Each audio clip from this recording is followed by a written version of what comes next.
referência em terminal de contêineres vazios.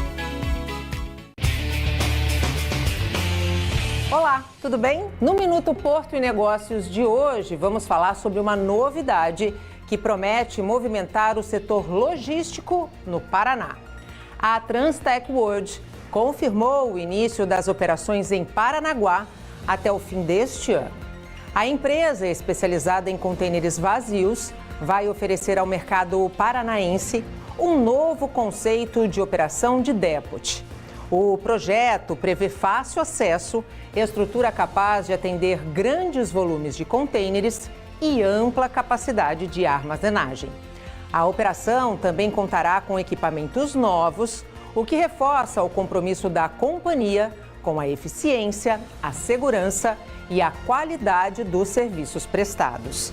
A chegada da Transtec World a Paranaguá busca fortalecer a parceria com as autoridades municipais e contribuir para a geração de empregos diretos e indiretos na região.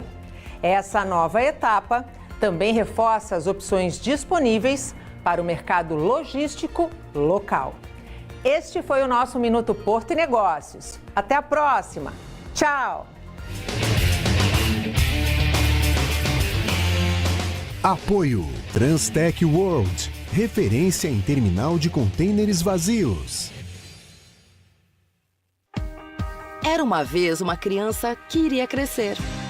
Não apenas em altura, mas também em ideias e atitudes.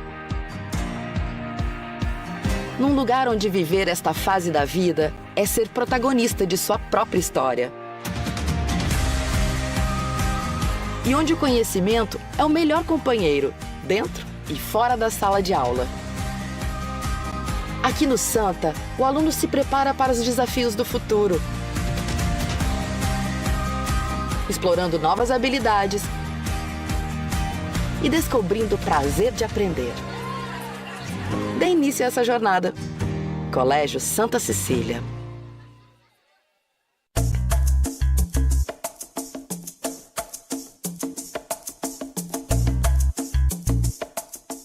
Porto e Negócios. Apoio Brasil Terminal Portuário. Acreditar e inovar. Eldorado Brasil. Praticagem São Paulo. Segurança, tecnologia e produtividade a serviço do Brasil. Stolthaven Terminals. Referência mundial em armazenagem de líquidos com segurança e eficiência. Porto Itapoá. Transtec World. Referência em terminal de contêineres vazios.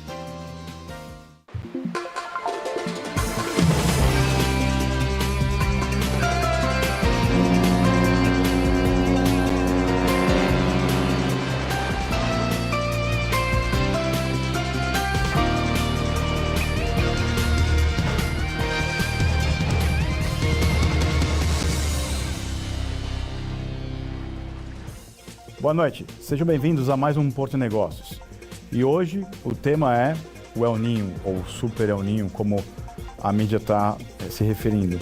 E o impacto desse evento climático, que já não é a primeira vez, no nosso setor portuário, né? Seja na produção agrícola, seja na movimentação de cargas, principalmente no Arco Norte.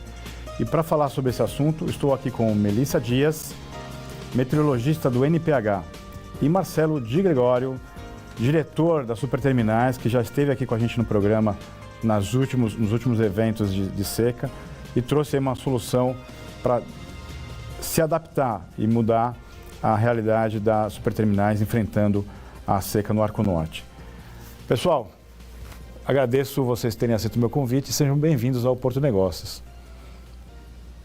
Muito obrigada, eu agradeço o convite também. Marcelo? Obrigado, Tércio, mais uma vez pelo convite. É uma honra estar aqui com vocês mais uma vez no Porto Negócios e conte conosco. Perfeito. Bom, a gente sabe em Santos, e a gente já convive, obviamente, com as questões climáticas, né? Com as ressacas, com excesso de chuvas, atrapalhando a operação, principalmente das cargas hidrofóbicas. O tema que eu queria puxar hoje é esse novo extremo climático, não novo, né? Mais um evento aí de El Niño repercutindo nas operações portuárias e na navegação no Arco Norte e, obviamente, o impacto disso também na produção agrícola. Eu queria começar com a Melissa, para nosso espectador que não conhece do assunto climático, explicar para a gente e para a nossa audiência o que gera, de fato, o El Niño e, em contraposição, Laninha, e os efeitos em cada uma das regiões do país, né? Eu acredito que isso começa a contextualizar a nossa conversa e colocar todo mundo na mesma página. Melissa. Obrigada. Então, vamos lá. Eu vou falar um pouquinho sobre o El Niño, né? É um fenômeno climático que ele ocorre ou pode ocorrer no monitoramento que é feito ao longo do ano ali na região do Pacífico Equatorial, e é feito o monitoramento da temperatura, das anomalias de temperatura da superfície naquele oceano. Então, a NOAA sempre está ali acompanhando, elaborando relatórios para a gente ver como que está aquelas condições de temperatura naquela região. Então, para dizer se tem o El Niño de fato, eles utilizam um índice que agora eles estão recalculando, tirando a conta do aquecimento global sobre o efeito na temperatura, que eles chamam de RONE, e eles monitoram as condições de temperatura, e quando eles veem que o índice já está começando a ter um indicativo de pelo menos meio grau acima da média climatológica feita de temperatura naquela região de 1991 até 2020, quando começa a ter esse pelo menos meio grau, eles já ficam ali atentos a um possível El Niño, um acompanhamento que é feito de 3 em 3 meses, e quando a gente tem essa média móvel, que eles chamam de pelo menos 5 trimestres consecutivos, aí configuram o El Niño, e também tem que ter ali um acoplamento atmosfera-oceano, tendo essa resposta nesse aquecimento. E em contraposição, os impactos, né, do El Niño, e aí depois queria que você engatasse também falando do Laninha. Perfeito. Então, os impactos do El Niño, ele impacta o globo como um todo, né, a circulação geral da atmosfera, mas particularmente o Brasil, a gente vê ali norte e nordestes mais secos, enquanto que o sudeste ali, o que a gente consegue de fato prever é a questão das temperaturas, elas ficam mais elevadas, e a distribuição da chuva ela se torna um pouco mais irregular, né? Então a gente pode ter períodos mais curtos de estiagem ou períodos mais longos, bloqueios atmosféricos, onda de calor persistente nessa região, e a questão da chuva é um pouco complexa porque a gente está ali numa região de transição entre os trópicos muito quentes e o subtrópico muito frio, então fica um pouco difícil de prever, e a gente tem que ter um acompanhamento mensal nos próximos 3 meses, e até a previsão de tempo de 15 ao longo da semana, também acompanhar outros fenômenos que podem favorecer ou não a passagem de sistemas frontais, né? E o sul, quente também e muita chuva. E aí, falando agora sobre o Laninha é um oposto do El Niño. Então, a mesma região de monitoramento que a NOAA observa as temperaturas, só que ao invés das anomalias estarem positivas acima da média climatológica, elas vão estar de pelo menos meio grau abaixo da média climatológica. E também tem que ter essa mesma persistência, né?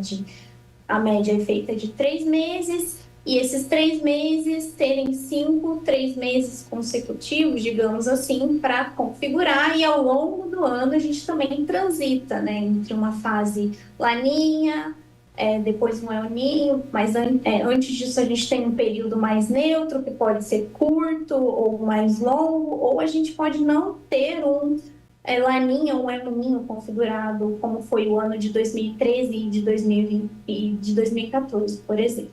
E aí os efeitos do Laninha nas regiões do Brasil são norte e nordeste, com chuvas mais regulares, até mesmo acima da média, enquanto que o sul já é um pouco mais seco, né? E a questão da temperatura não vai ser temperaturas acima da média, né? Então, talvez dentro da média, abaixo da média. Eu queria buscar aqui, a imprensa vem mencionando a palavra super, né? Pessoalmente é a primeira vez que eu ouço essa palavra super El Niño. Eu queria desmitificar um pouco. O que a gente tem de informação consolidada até agora para dizer se realmente é um super El Niño ou é um El Niño padrão do jeito que a gente já conviveu no passado? Então, dentro das classificações, tanto do El Niño quanto do Laninha, a gente tem de forte, fraco, muito forte. Então, esse super El Niño que estão chamando seria, na verdade, um El Niño muito forte, que a partir de novembro ali a gente tem um aumento da probabilidade ali de, o que a NOAA diz, de 63% de chance de evoluir para um El Niño muito forte. E esse El Niño pode ser um El Niño mais forte do que a gente já tem registrado até então. Então, não existe denominar super El Niño dentro do que a gente considera ali na meteorologia, né? Ou El Niño Godzilla, que algumas pessoas também têm ouvido falar, né? Marcelo, você já passou aí por outros eventos, né, de El Niño. A Superterminais fez aquele movimento de levar um pier flutuante para Itacoatiara, e no ano passado a gente teve ali uma ameaça, mas a operação ela seguiu normal em Manaus. Como é que está a sua preparação para esse ano? A gente sabe que você tem uma relação muito intensa com os climatologistas locais, né, da região do Arco Norte. Traz para a gente aqui essa atualização que você tem do seu ambiente, né, do Amazonas, e o que você tem feito para se preparar para esse novo evento esse ano. Claro, Tércio. Primeiro, agradecer a Melissa, né, por essa explanação. Eu sou curioso, né, em relação a isso. Ela que é expert, eu sou curioso, mas você vai se tornando cada vez mais conhecedor do caso, né, desde 2023, então já estamos entrando no nosso quarto período de atenção climatológica na região norte do país. Então, para você ter uma ideia, a gente tem de 1901, desde a criação da régua no Porto de Manaus, né, da inauguração do Porto de Manaus até 2026, ou seja, são 125 anos de medição. No século XX, nós tivemos 6 medições críticas e até 2026 agora vai ser... eram 4, né? Então, provavelmente, 26 e 27 bateremos recorde de novo de estiagem severa. Então, dessa maneira, a gente já vai conseguir equilibrar, ou seja, a gente vai ter mais crise climática, não vou colocar como crise climática, que é uma coisa, mas nós temos mais fenômenos severos no século 21 e 25 anos do que no século 20 inteiro, né? Em relação à nossa preparação, Tércio, o que está acontecendo, nós já estamos acostumados, né? Então, agora nós estamos tratando da parte burocrática, das autorizações, tanto dos órgãos regulatórios, então já entramos na ANTAC, IPAAN, SPU, Receita Federal. A gente conversando com os especialistas, né, com os climatologistas da região, vai ser um El Niño mais extenso. A Melissa deve também comentar sobre isso mais tarde, mas normalmente o que acontecia, né? Então, agora o rio está no 0 a 0, né? Então ele parou de subir e não começou a descer. Então já vai começar o período de seca agora. Esse período de seca ele atinge o seu pico entre a última quinzena de outubro, primeira quinzena de novembro. Então essa é a parte mais crítica, né? Última semana de outubro, primeira semana de novembro, essa aqui semana, a semana mais crítica. E quando começa já a subir o rio, e final de dezembro normalmente a gente já volta à navegação plena. Pelo que eu tenho conversado com os especialistas lá no norte, eles têm falado bastante sobre estender um pouco isso, né? Provavelmente entre janeiro, vai estender até janeiro e fevereiro, né? Então essa falta de chuva vai estender um pouco mais esse fenômeno climático. Estamos prontos para receber novamente. contamos ainda com o DENIT, esperamos que haja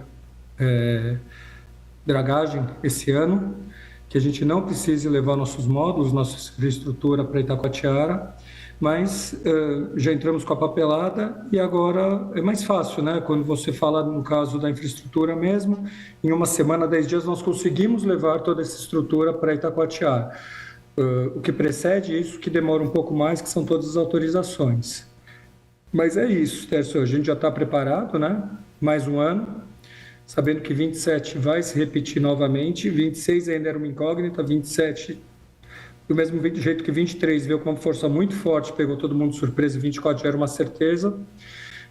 26 ainda era uma incógnita. A gente não sabe qual vai ser a severidade, né? Se a gente não vai conseguir passar com os navios ou se os navios vão poder somente aliviar a carga e ir para Manaus mais leves, ou se não conseguiremos operar em Manaus, né? Se os navios não vão conseguir passar pelos gargalos. Mas estamos preparados para o que for possível para atender a Zona Franca de Manaus e não deixar de desabastecido nem a Zona Franca de Manaus e nem o Brasil. Um ponto importante que a gente tem que trazer aqui para o nosso espectador é que esse evento, quando ele atinge, obviamente, o Amazonas, não é o Amazonas de forma isolada, né? Toda a bacia amazônica e hoje um dos principais corredores de exportação e escoamento do agronegócio no centro-oeste é o eixo do Tapajós, né, que já teve aí, já sofreu até mais do que você tem trazido, Marcelo, e esse ano a leitura é a mesma, né? Você limitando o escoamento dessa carga pelo Tapajós até Santarém e até Barcarena, você praticamente pressiona o viário jogando essa carga para o eixo Santos-Paranaguá, né? Obviamente com um sobrecusto logístico nessa carga. Mesmo acontece, né, com container no caso da Zona Franca de Manaus e obviamente pressionando a logística de Santos e de Paranaguá.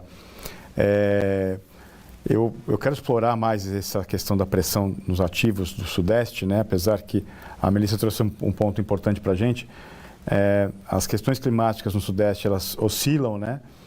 Independente das intensidades, mas o que fica bem definido é o Arco Norte e a região Sul, né? E esse monitoramento mais intenso no Sudeste. Mas, notadamente, apesar de a gente acompanhar os efeitos no Sudeste, a gente pode observar uma pressão, né, dessa carga não escoando pelo Arco Norte, ela descendo, obviamente, para o corredor Santos-Paranaguá. Mas a gente vai abordar mais esse assunto no segundo bloco. Fique conosco, a gente espera você aqui.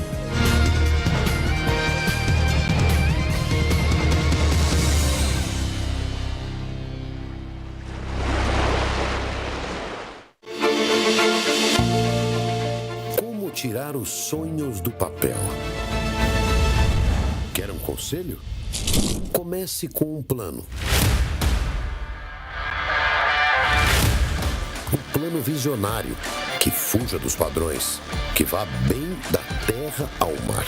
Conecte tecnologia, conecte o futuro e o mundo, que una as pessoas por um futuro mais próspero e sustentável. Um plano que siga em movimento.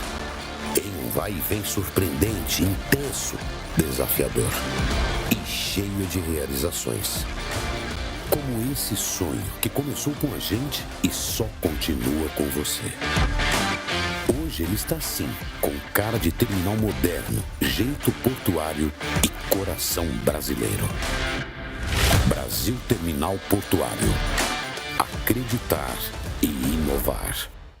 Transtec World. Há mais de 10 anos atuando com movimentação, reparo e armazenagem de contêineres vazios para as principais empresas de navegação do mundo. Nossos terminais estrategicamente localizados somam mais de 240 mil metros quadrados de área no litoral e interior de São Paulo, movimentando mais de 1 milhão de TEUs por ano. Transtec World. referência em terminal de contêineres vazios. 15 anos de história, com responsabilidade, muito comprometimento com sustentabilidade. Tem qualidade em tudo para ser eficiente. Será o maior e o mais seguro do nosso continente. Porto Itapoá, conexão com o mundo, você pode confiar.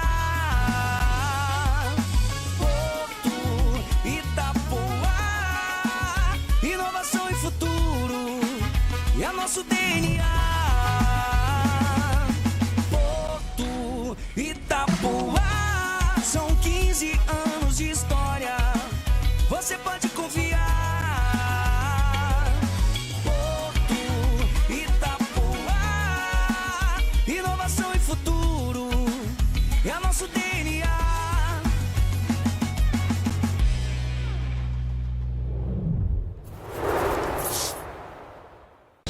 Com uma rede global de 14 terminais próprios e joint ventures, a Stolthaven Terminals tem como missão entregar valor a seus clientes através da operação de terminais de última geração que complementam as capacidades de suas empresas irmãs, Stolt Tankers e Stolt Tank Containers, garantindo a interface Ship-to-Shore. São aproximadamente 5 milhões de metros cúbicos de armazenagem e distribuição de líquidos a granel de classe mundial. A Stolthaven Terminals também está presente no Brasil com um terminal em Santos. Olá, tudo bem? No Minuto Porto e Negócios de hoje, vamos falar sobre uma novidade que promete movimentar o setor logístico no Paraná. A Transtec World confirmou o início das operações em Paranaguá até o fim deste ano. A empresa, especializada em contêineres vazios, vai oferecer ao mercado paranaense um novo conceito de operação de depot. O projeto prevê fácil acesso, estrutura capaz de atender grandes volumes de contêineres e ampla capacidade de armazenagem. A operação também contará com equipamentos novos, o que reforça o compromisso da companhia com a eficiência, a segurança e a qualidade dos serviços prestados. A chegada da Transtec World a Paranaguá busca fortalecer a parceria com as autoridades municipais e contribuir para a geração de empregos diretos e indiretos na região. Essa nova etapa também reforça as opções disponíveis para o mercado logístico local. Este foi o nosso Minuto Porto e Negócios. Até a próxima. Tchau! Apoio Transtec World, referência em terminal de contêineres vazios.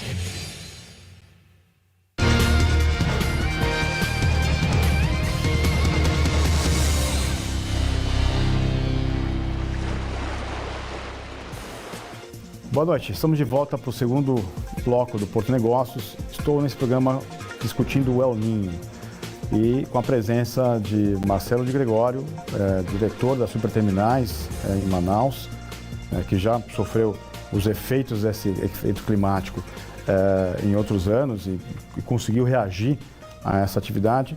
E Melissa Dias, meteorologista do NPH aqui da Unisanta, especialista no assunto clima, trazendo para a gente as informações desse evento climático. Eu gostaria de retomar com você, Melissa, o El Niño, né, e a Laninha tem sido, obviamente, algo com um índice de frequência maior, como o Marcelo trouxe para a gente, né? Não só frequência, mas também intensidade. Isso, obviamente, muito em função dos extremos climáticos.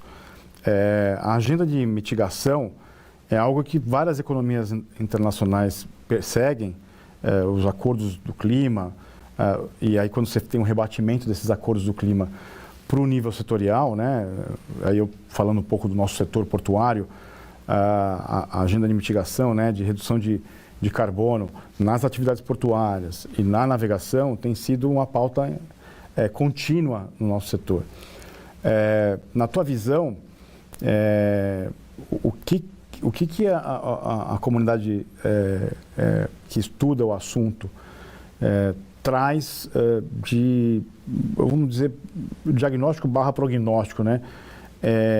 Desses ciclos, né, do El Niño, revezando com Laninha, enfim, no final nós estamos falando muito mais do que, não é aquecimento ou resfriamento, mas são extremos climáticos que acabam chacoalhando a nossa economia, as nossas vidas, né, a atividade econômica do nosso país, né, e obviamente do mundo todo, né, o recorte que nós estamos fazendo aqui no Brasil.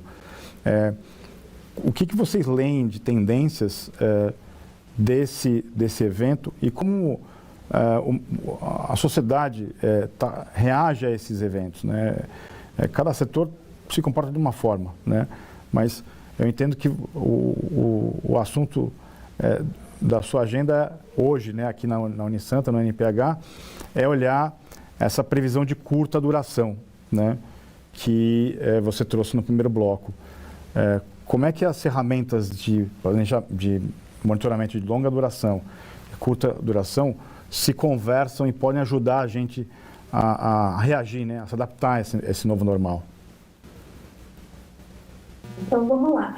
De fato, o que o Marcelo mencionou, a gente tem ali eventos extremos, né, e a gente pode até caracterizar como severos na meteorologia, que vem acontecendo justamente por conta do efeito das mudanças climáticas. E até hoje em dia ainda já está em discussão na pauta ali na meteorologia que até os modelos, igual você falou, né? Como eu mencionei para você, eu trabalho mais no curto prazo, sei lá, 7 dias, de um dia para outro, a previsão do tempo, os modelos ainda estão com tendência de errar, porque eles já estão desconhecendo esse padrão, né, da atmosfera que a gente tinha antes, do que a gente tem agora e do que a gente vai ter no futuro.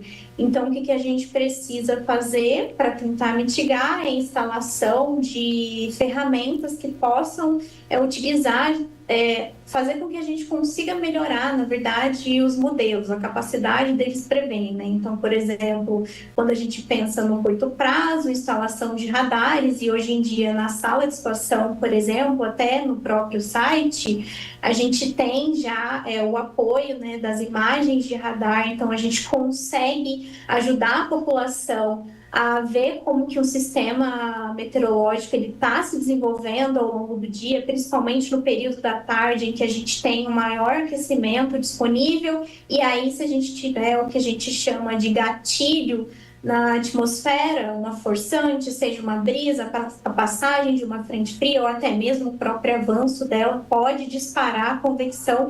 Então, a população acompanhando as imagens de radar, ela já sabe como que o sistema vai estar desenvolvendo ao longo do dia. E, propriamente, a gente precisa, na verdade, também de ter uma melhora na distribuição das estações meteorológicas ao longo do nosso país, né? Tanto para a gente saber e registrar melhor, né, o acompanhamento da temperatura, porque a gente fala, nossa, aumentou a temperatura, mas Santos mesmo, a região da Baixada ali, para a gente colocar as variáveis meteorológicas na sala de situação, por exemplo, a gente não tem registro de temperatura. Então, como de fato a gente vai saber se a gente não tem uma medida local exata espalhada ao longo da região, e não só para a gente saber o quanto que está aumentando, mas também para ajudar a melhorar os modelos, né? Então, para validar os modelos. E outro problema que a gente tem também aqui na região sudeste em Santos, em específico, além da chuva, né, dos volumes, a gente também tem o registro dos acumulados da chuva, então as pessoas conseguem acompanhar também quando tem um avanço de uma frente fria, que é um dos sistemas que causam maiores transtornos ali. E, além disso, a gente tem o vento também, que acaba sendo um problema para a região. E a gente não tem muito dado medido para a gente estar acompanhando essa variável atmosférica, e também um longo registro, né, que a gente chama de histórico, para a gente conseguir validar os modelos, né? Então, a gente precisa de modelos de mais alta resolução para está prevendo esses sistemas que acontecem de 15 minutos, 30 minutos, ou até mesmo uma duração de um dia, ou persistência, por exemplo, quando a gente tem um corredor de umidade, que é o que geralmente acontece durante o verão, persistindo por no mínimo 5 dias, acaba sendo um problema para a região. Então, para a melhoria dos modelos e até melhoria dos modelos climáticos, né, que são os que prevêem se a gente vai ter temperaturas elevadas ou chuvas elevadas numa estação nas regiões do Brasil, então a gente precisa iniciar ali com uma melhoria da distribuição das estações, das variáveis meteorológicas, para a gente poder estar melhorando qualquer tipo de modelo, seja um modelo numérico do tempo ou um modelo climático. Então, a gente precisa de um apoio maior nesse sentido. Foi um bom gancho que você me deu aqui, Melissa. Marcelo, você tem sido um ávido financiador e apoiador, né, da pesquisa no Arco Norte, em especial no eixo do Amazonas. Obviamente, conversa com a atuação das superterminais na região. Como a rede de informação e como você se municia da informação gerada pelo sensoramento no Arco Norte? Qual o estágio de maturidade que está esse arcabouço tecnológico e de pesquisa para apoiar uma antecipação, como você mesmo colocou, do posicionamento das superterminais? Bom, Tércio, a gente está ainda engatinhando, né, lá no Arco Norte, principalmente vou falar de Amazonas, tá? Se a gente fala de Amazônia Ocidental, que você pega Acre, Rondônia, Roraima e Amazonas, que é a parte ocidental da Amazônia, você tem 27 mil quilômetros de navegação de rios, né? Só no Amazonas, só no estado do Amazonas, são 20 mil. Então, em cima disso, é um absurdo que você tenha somente um ponto de monitoramento, né? Então, exatamente o que a Melissa falou, ela foi cirúrgica nisso. Então, se em Santos já é uma coisa que é precária, podemos dizer assim, imagina lá no norte, né? Então, é uma crítica que a gente vem fazendo, a gente tem trabalhado bastante com a praticagem, que tem ajudado muito a gente, que são eles que alimentam a gente, né? Ou seja, a praticagem, quando eles vão pegar os navios, seja de Itacoatiara, em Macapá, em Santarém, em Coari, então nesses gargalos eles que monitoram, né, fazem a batimetria multifeixes ali e eles avisam, vão avisando, vão conversando entre um e outro para a gente saber exatamente onde estão os pontos críticos, mas é o que a Melissa falou, a gente precisa de pontos de monitoramento, né? Isso aí não custa caro, se você pegar... São exemplos que isso daí não é segredo para ninguém, mas como que você consegue monitorar 20 mil quilômetros com somente um ponto justo no centro de Manaus, né? Isso é um problema que a gente sente muito. Você tem um ponto em Itacoatiara, mas a gente não usa, né? Que é no porto de Itacoatiara. Então, assim, a gente usa o monitoramento da praticagem. O ideal seria exatamente isso, né? O rio deveria ser um paliteiro, né? Ou seja, a cada X quilômetros você devia ter lá um ponto de monitoramento, nem que seja para todo dia algum morador daquela região ir lá verificar qual que é a altura do rio, ele vai e reporta isso daí através de um aplicativo, é isso que a gente tem tentado aplicar, né? Mas, assim, a gente está... No básico, a gente está com o mesmo sistema que a gente utiliza desde 1901, né? Podemos falar isso. A gente está se esforçado. Eu acho que faltam dados. Acho que esse que é o principal, né? A falta de dados para a gente fazer esse monitoramento. Dados morfológicos. A gente tem trabalhado também. A gente teve uma apresentação há um mês atrás, mais ou menos, a partir com os docentes da Universidade Federal, com os professores da Universidade Federal. Eles estão com o aplicativo, precisa fazer um investimento. A gente está procurando, através do CIEA, do FIAN, investidores para fazer esse investimento. É alguma coisa na ordem de 15 milhões de reais, mais ou menos, não é nada de outro mundo. Mas a gente está conversando com CNI, estamos conversando com o CNT também, porque isso afeta todo mundo, né? Foi o que a gente falou, não só a parte de mercado, mas a parte social também, a não chegada de produtos, seja comida, água, remédios, medicamentos, tudo isso daí, todo o estado do Amazonas é impactado, né? Então, falta sim, falta bastante coisa ali para a gente conseguir sobreviver pelo menos, né? Esse é um ponto importante que a gente sempre discute aqui no Porto Negócios, que é a cobertura, né, do censuramento na costa toda. Eu estava até comentando com os professores da Escola Politécnica sobre a necessidade de uma rede oficial, né, de AIS, para a gente ter criar indicadores, né, de filas, de portos, pensando já na questão de competitividade e produtividade portuária. Mas quando a gente olha para a questão climática, o grande salvador, né, e aí chamando a Melissa para o debate, acaba sendo o censuramento por satélite, né? As informações captadas por satélites acabam sendo o grande alimentador desses modelos matemáticos de previsão meteorológica. Melissa, quando a gente fala do censuramento local, é aquela sintonia fina desses modelos satelitais para a interpretação local, né? A gente sabe que tem várias startups e iniciativas de monitoramento do clima localmente, conversando com os modelos de cobertura de maior extensão, né? E, obviamente, essa cobertura de maior extensão você vai ter, obviamente, com imaginamento de satélite. Você mencionou na sua fala sobre a maturação, quer dizer, vou usar a palavra talvez equivocada, né?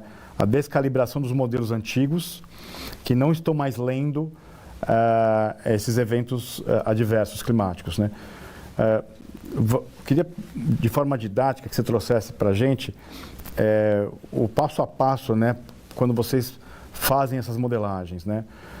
Os dados objetivos, né, os dados primários que vêm do censuramento, a matemática e o algoritmo de entender como é o modelo as-is, como é o comportamento dele no passado e essa reflexão do que seria ele no futuro. Vamos tentar dar uma aula aqui para os nossos espectadores de como que encaixa cada pecinha nesse tabuleiro para entender o clima, seja ele no horizonte de 2 dias, 3 dias, uma semana, seja trimestralmente, quando a gente olha eventos como o nosso tema aqui, que é o El Niño. Quando você diz descalibrado, na verdade seria, os modelos eles têm um entendimento da atmosfera, por exemplo, que os meteorologistas estavam acostumados a ter um entendimento do que se tinha antes, né, digamos assim, né? Então você tem um conhecimento do comportamento da atmosfera, que até se propaga em estudos hoje em dia, mas a partir da ocorrência das mudanças climáticas e tudo mais, esse padrão ele vem se perdendo, né? Então a gente precisa colocar, de certa forma, essa correção tanto nos modelos climáticos quanto nos modelos numéricos de tempo, né? Que vão fazer uma previsão de um dia para outro, de 7 dias, 15 dias, o que seja. E essa correção seria exatamente, por exemplo, quando, usando o exemplo que a gente tem na sala de situação. Então, a gente tem uma previsão que agora está sendo divulgada em colaboração com a Atmos Marine, né, que é uma empresa. E quando a gente faz esse modelo que está disponível lá, a gente pega dados globais, né, do globo todo, de algumas variáveis que a gente inicia o modelo, né? E, de certa forma, esse dado ele não reconhece de forma completa o que aconteceu na atmosfera passada, porque a gente não tem uma forma de melhorar ele digamos assim, com uma boa distribuição de dados locais, porque os dados locais eles podem dar uma melhoria para o modelo, porque eles vão mostrar o quão o relevo local, por exemplo, os mecanismos locais podem influenciar na atmosfera e ajustar aquele dado, né? Então, ele é tratado, né? A gente trabalha com dado inicial, mas como a gente não tem, e principalmente aqui na América do Sul, a gente tem uma defasagem muito grande, né? Então, a gente precisaria ainda melhorar esse dado.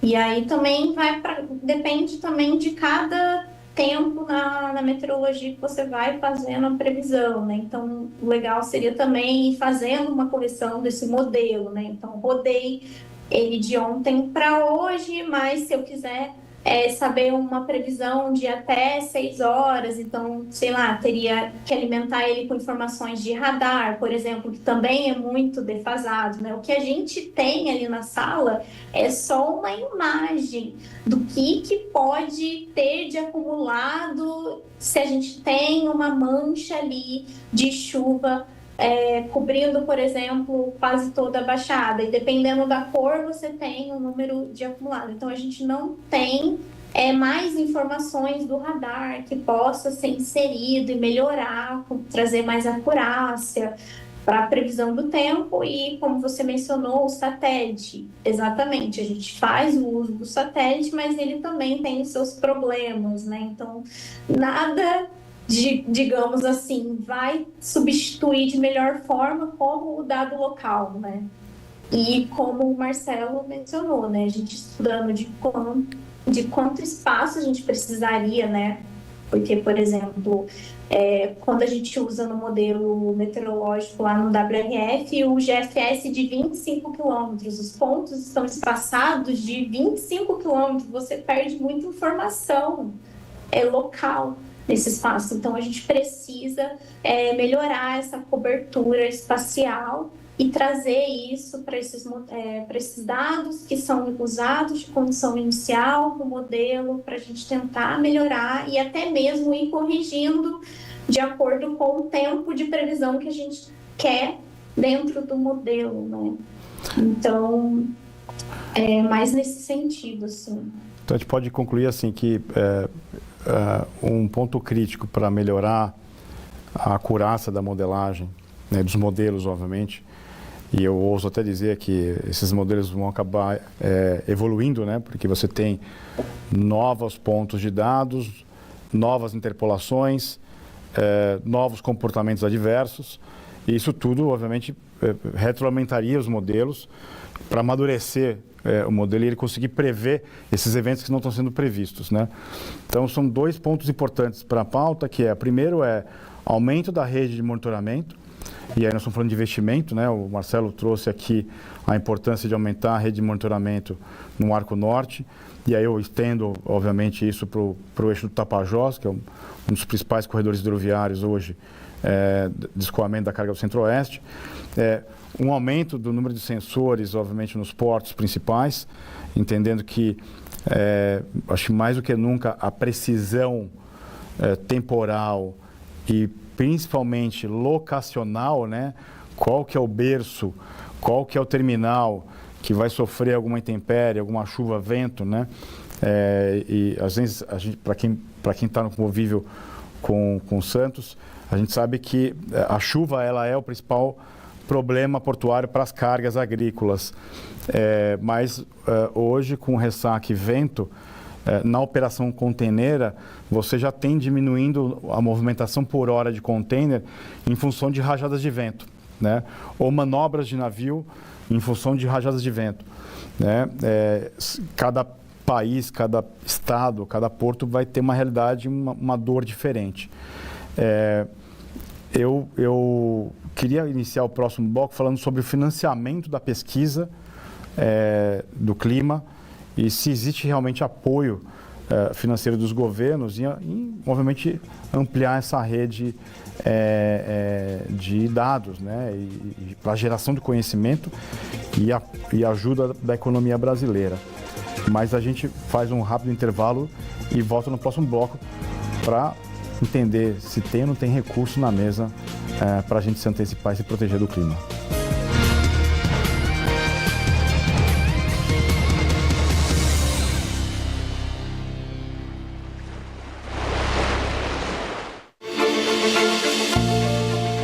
Como tirar os sonhos do papel?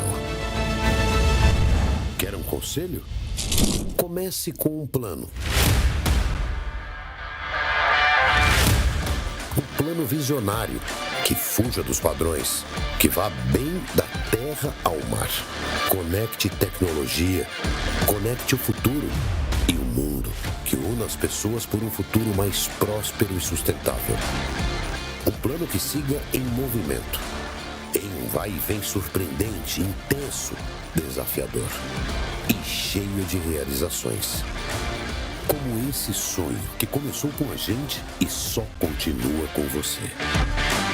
Hoje ele está assim, com cara de terminal moderno, jeito portuário e coração brasileiro.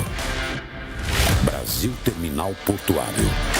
Acreditar e inovar. Transtec World.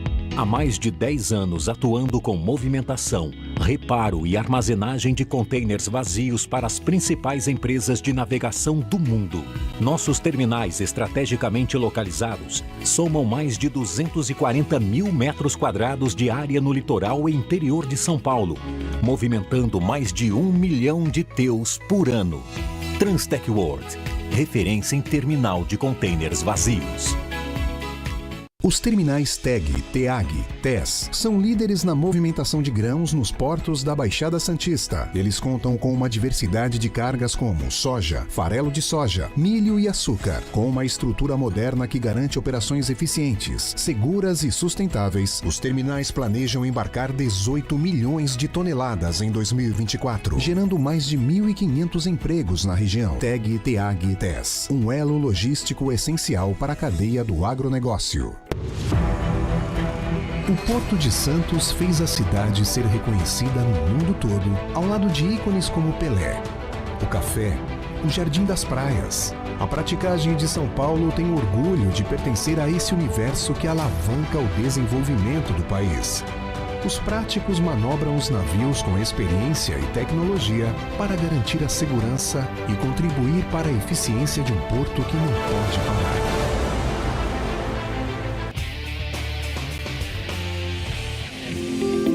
Olá, tudo bem?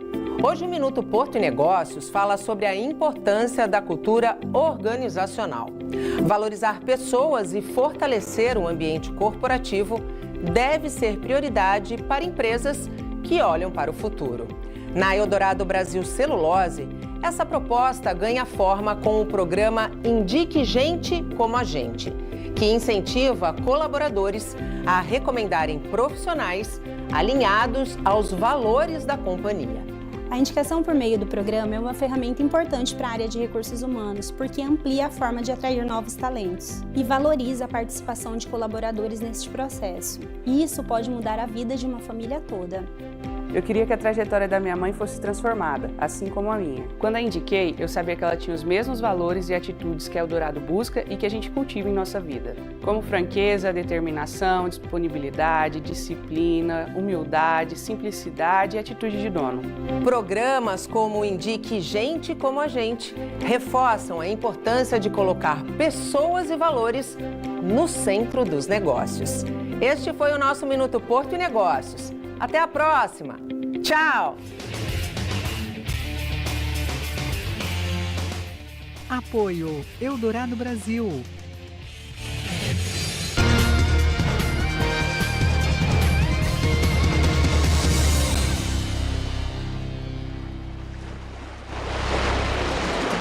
Boa noite, estamos de volta para o terceiro e último bloco do Porto de Negócios e fica agora com o Momento Arbitra.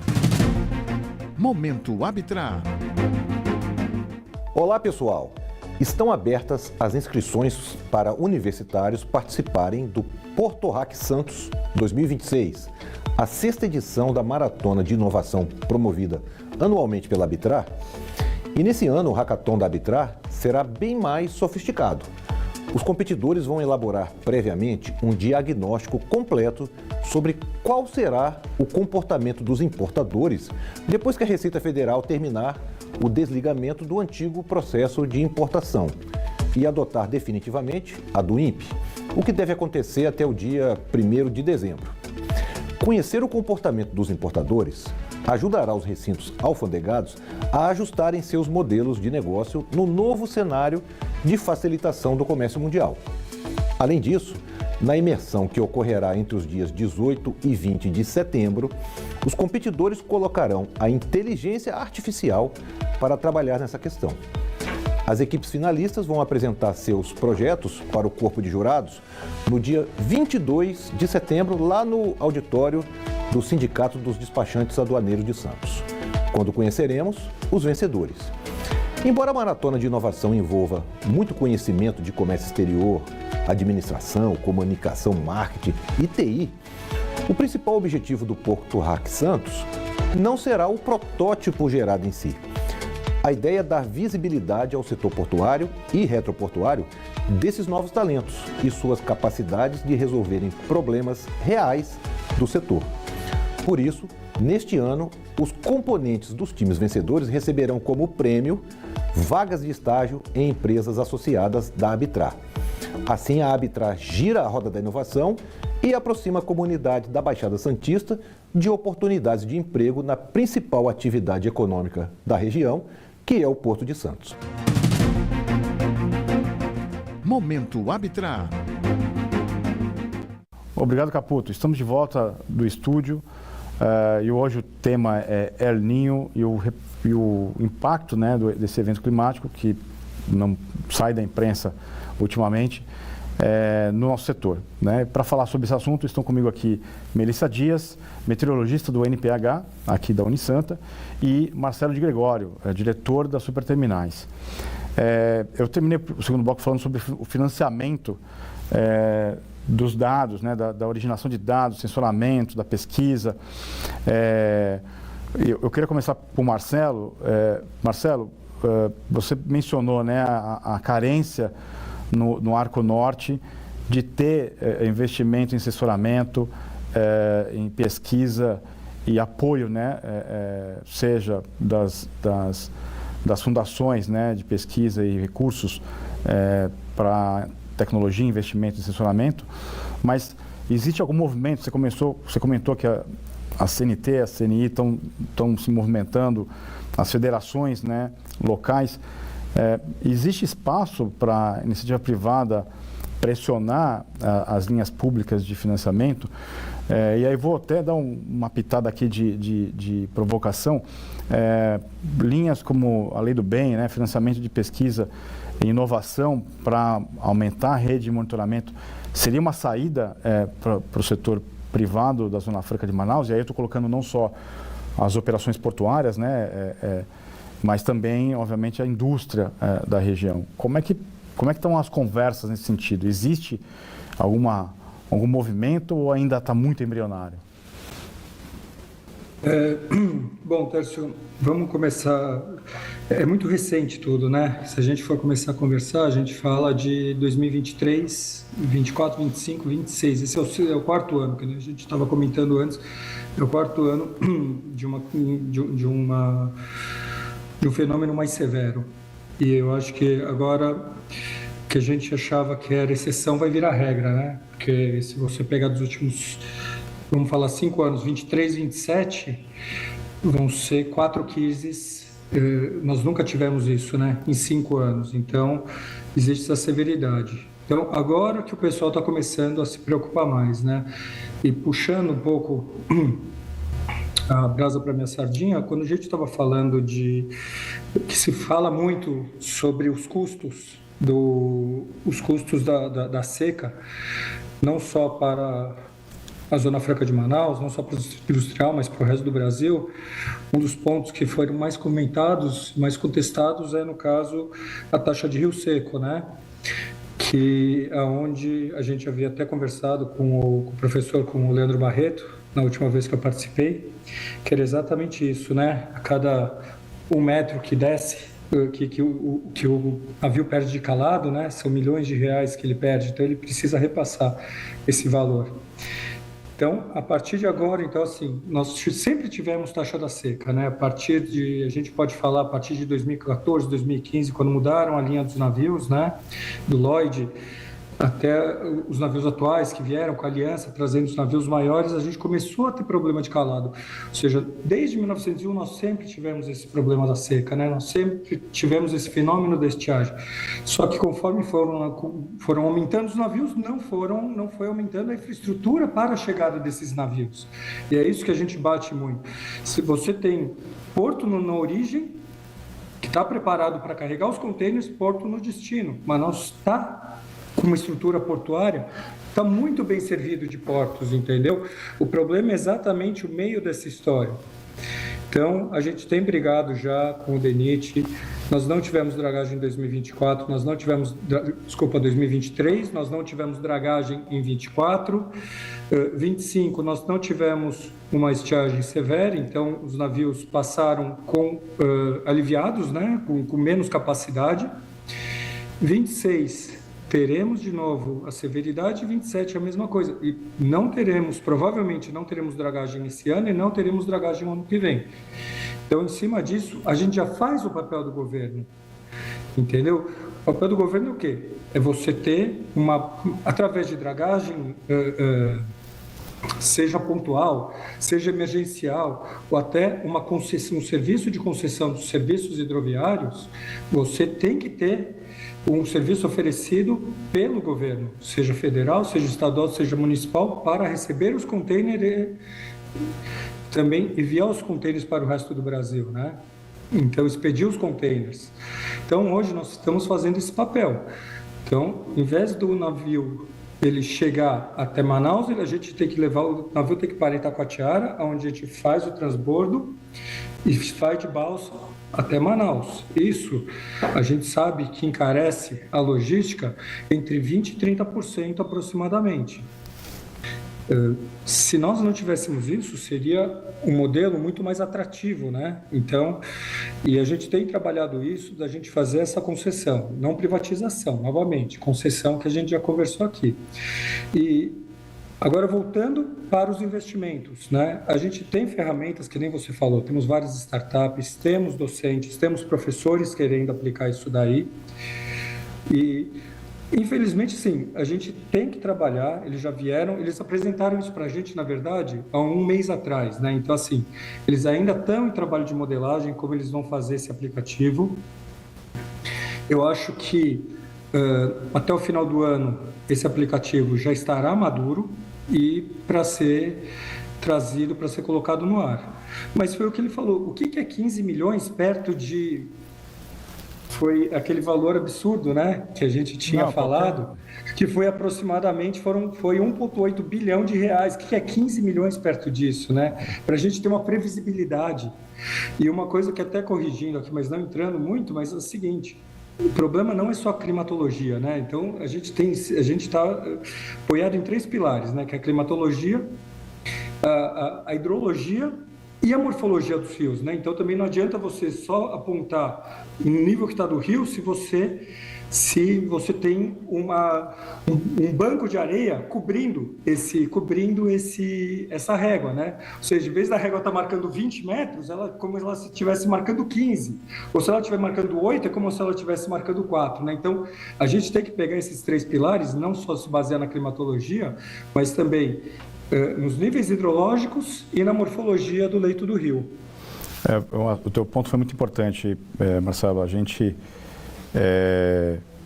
discutir aqui, separar, né, o que é só o clima, que é o tema principal do nosso programa hoje, mas as variáveis que envolvem a navegação, bem colocado. Eu quero chamar a Melissa para provocar a questão do financiamento, né? O que você trouxe, assim, o que se financia em pesquisa, censuramento, para mim é a terceira casa depois da vírgula dos impactos climáticos na nossa economia, seja na economia portuária, seja na economia, no grande trade aí, do agronegócio, o consumo, né, o impacto no consumo direto das pessoas nos centros urbanos, enfim, tudo chacoalha, né?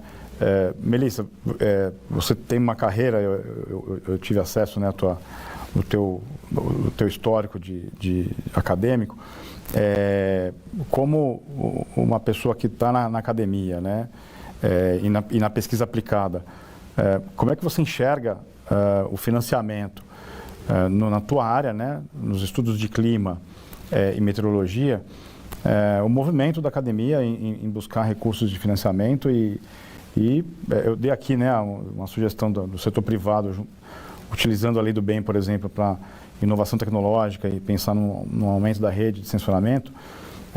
Isso colocando aqui, já deixando aqui uma provocação para o setor portuário, né?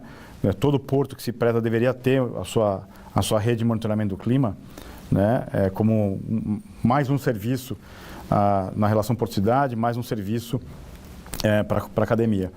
Como é que você enxerga esse movimento, estando aqui no NPH da Unisanta, no IEAG, né, da USP, como é que você enxerga esse movimento da academia e, obviamente, ajudar vocês a fazerem modelos melhores e evoluir os modelos aí que estão postos no mercado?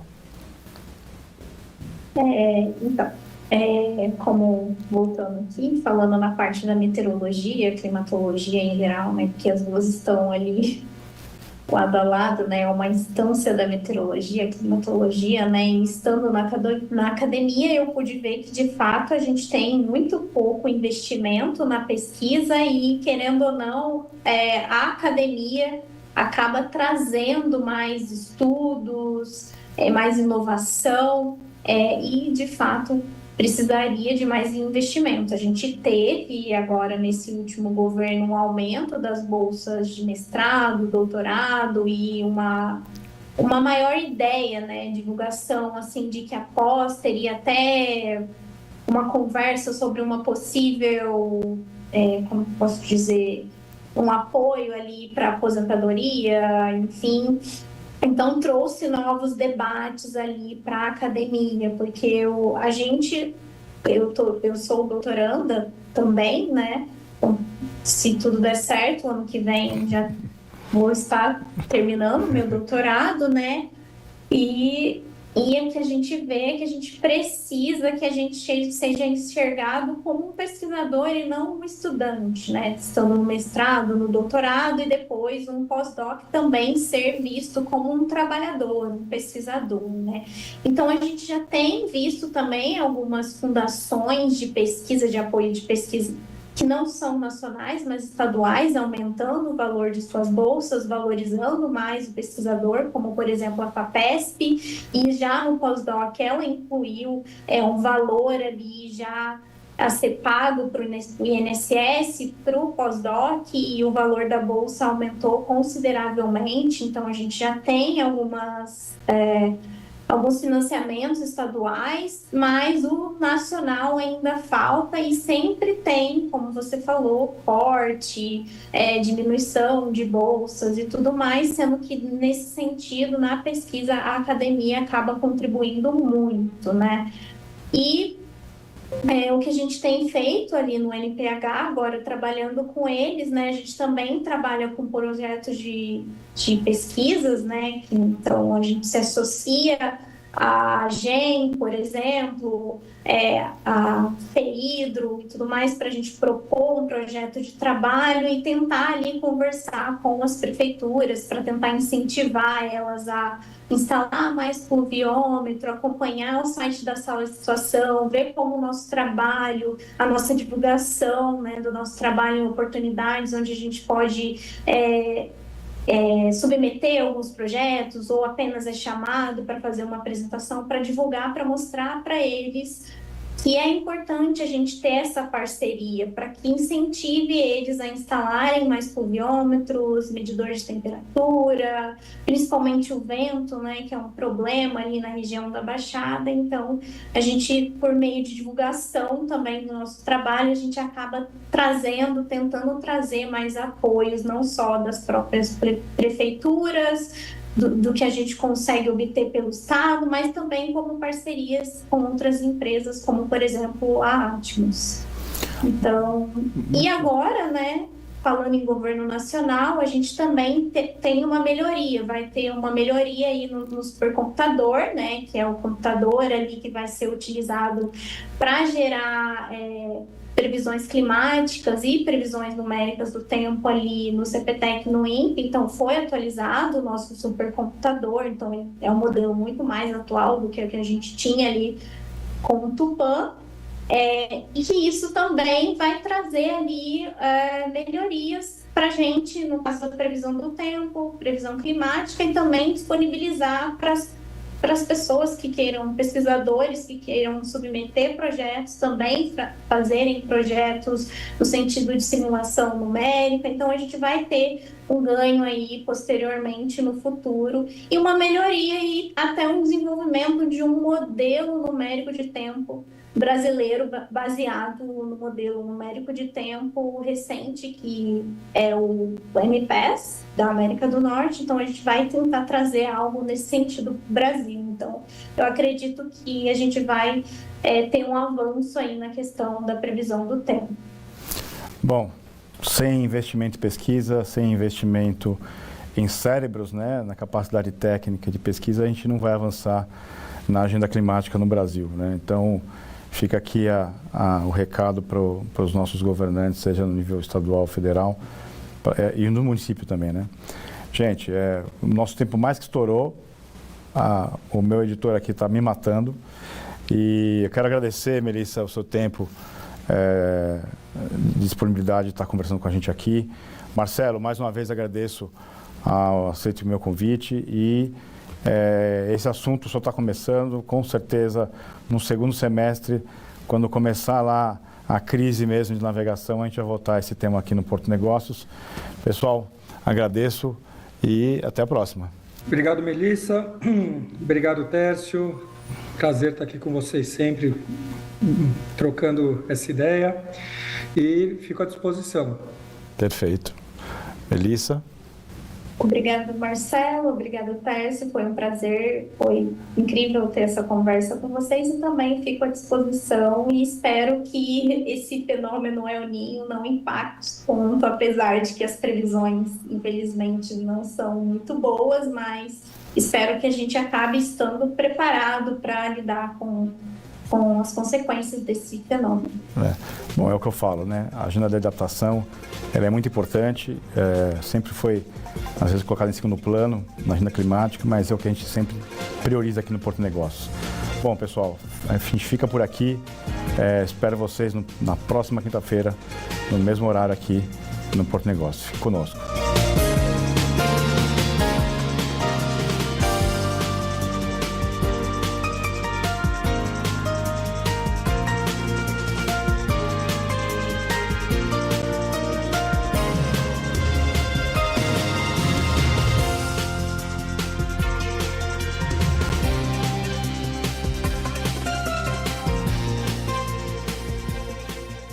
Porto e Negócios. Apoio. Brasil Terminal Portuário. Acreditar e inovar. Eldorado Brasil. Praticagem São Paulo. Segurança, tecnologia e produtividade a serviço do Brasil.